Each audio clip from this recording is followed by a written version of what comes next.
À l'instar de la Caisse des Jardins de la Côte-de-Beaupré, celle de l'île d'Orléans s'est donné un nouveau président dont le prédécesseur occupait le poste depuis 30 ans.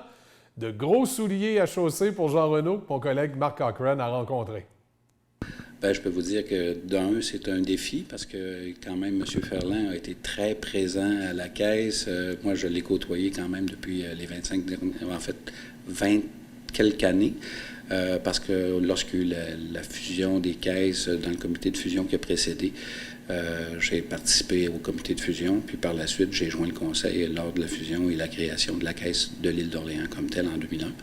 Puis depuis ce temps-là, ben, j'ai agi à titre de vice-président en soutien à M. Ferland. Donc, j'étais quand même assez près, mais pas tout le temps aussi impliqué qu'un président peut l'être. Puis M. Ferland, à ce niveau-là, était vraiment une personne qui va être difficile à remplacer, selon moi, parce qu'il y avait énormément de présence ici sur l'île, puis dans beaucoup d'organismes communautaires. Mais on va travailler à assurer une bonne relève, puis j'ai eu quand même un bon coach là, pendant ces années-là. Donc, au niveau de la gestion, comment vous allez assurer ça? Parce qu'il y a des nouvelles normes qui ont été établies au niveau de Desjardins. Bien, c'est sûr qu'il y a un changement qui a été imprimé au niveau de la formation des conseils d'administration, des administrateurs. Entre autres, il y a un processus un petit peu plus démocratique là, qui s'appelle le profil de collectif enrichi, qui, à ce moment-là, permet peut-être un petit peu d'ajuster les compétences des administrateurs autour du conseil. Fait qu'on a un peu de travail à faire de ce niveau-là. On a déjà une très bonne équipe d'administrateurs. Par contre, il y a un volet qui touche la représentativité homme-femme. Là-dessus, on aura peut-être un petit peu de travail à faire parce qu'on a passé de 9 à 11 administrateurs cette année, justement à cause des changements à la gouvernance. Puis, malheureusement, on a perdu une dame. Donc, on passe on est un petit peu sous-représenté au niveau des femmes. Fait qu'on pourra travailler là-dessus au niveau des prochaines années. Puis, entre autres, dans les changements qui ont été apportés, entre autres, c'est les mandats de 12 ans. Maximum à la présidence, ce qui fait que ça va peut-être changer un petit peu la dynamique au niveau de comment le fonctionnement du conseil d'administration va se faire. Entre autres, moi, je prévois peut-être augmenter un petit peu plus là, la représentativité des autres administrateurs. Non pas que M. Ferland ne le faisait pas, mais juste donner une chance à d'autres administrateurs éventuellement de se familiariser avec les fonctions, puis dans le but éventuellement de préparer une relève. Pour les gens qui ne vous connaissent pas, Jean Renaud, c'est qui? Qu'est-ce qu'il fait dans la vie? Jean Renaud, je vous dirais, c'est un ingénieur qui a un petit peu un côté artiste. Je travaille beaucoup en mandat, entre autres, pour des compagnies comme le Cirque du Soleil, certains de leurs fournisseurs. On est une entreprise de services de conception mécanique à Québec, le Concept Paradesign. Je suis copropriétaire de l'entreprise. Je suis à la direction générale de l'entreprise depuis 2010. Puis, on emploie à peu près 23 personnes, dont 6 ingénieurs. C'est un travail passionnant, mais très demandant aussi au niveau des heures et du travail, puis les mandats, très variés. Mais ça se concilie bien quand même avec le reste de la vie, là. Si vous êtes dans la caisse de l'île d'Orléans, c'est parce que vous avez sûrement un lien, vous êtes sûrement, ou vous demeurez encore, vous avez déjà demeuré à l'île d'Orléans? Moi, j'ai été 33 ans ici sur l'île.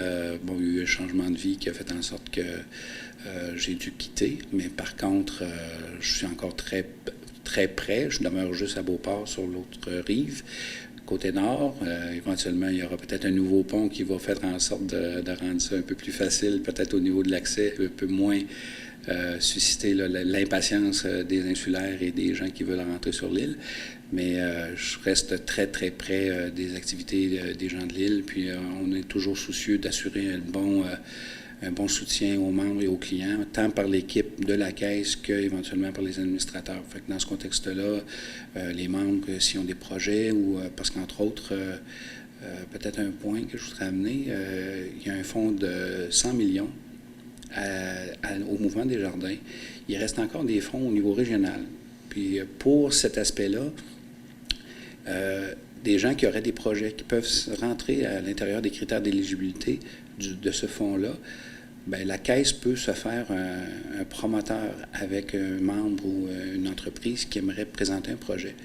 Puis à ce moment-là, on peut l'amener de la Caisse vers le mouvement pour éventuellement avoir un premier tri, une première évaluation. Puis par la suite, c'est réévaluer en table de concertation de proximité avec l'ensemble des caisses de la région de Québec. Puis, si le projet peut aller de l'avant, à ce moment-là, il est soumis en recommandation et il retourne au mouvement. Puis, éventuellement, bien, ça peut être alimenté. Il y a quelques caisses ici déjà de la région qui ont profité de ces possibilités-là. Il reste encore 1 million à peu près à allouer. Fait que, puis ça peut être des projets quand même de nature, soit orientés à la jeunesse, soit à la culture, soit éventuellement pour des petites infrastructures. Fait que si des gens ont des idées à ce niveau-là, peut-être de juste nous les amener, puis ça nous fera plaisir éventuellement de les aider à peut-être amener ces projets-là au fond de 100 millions. Parler d'impact au niveau de la communauté. Est-ce que vous, à Port-des-Jardins, vous avez fait du bénévolat ailleurs? En fait, du temps que j'étais à l'île d'Orléans, de 2004 à 2008, j'ai participé en tant que, d'abord, trésorier, mais par la suite, président du conseil d'administration de la Fondation du Manoir Mauvais-de-Genêt. J'ai été quand même assez impliqué à ce niveau-là. J'ai participé aussi au comité d'école, conseil d'établissement de l'école de Saint-Laurent pendant plusieurs années. En tout début, quand je suis arrivé ici à l'île, j'avais été pompier volontaire à Saint-Laurent pour juste 2 années, mais on était chanceux. Je n'ai pas eu à exercer mes talents de pompier volontaire.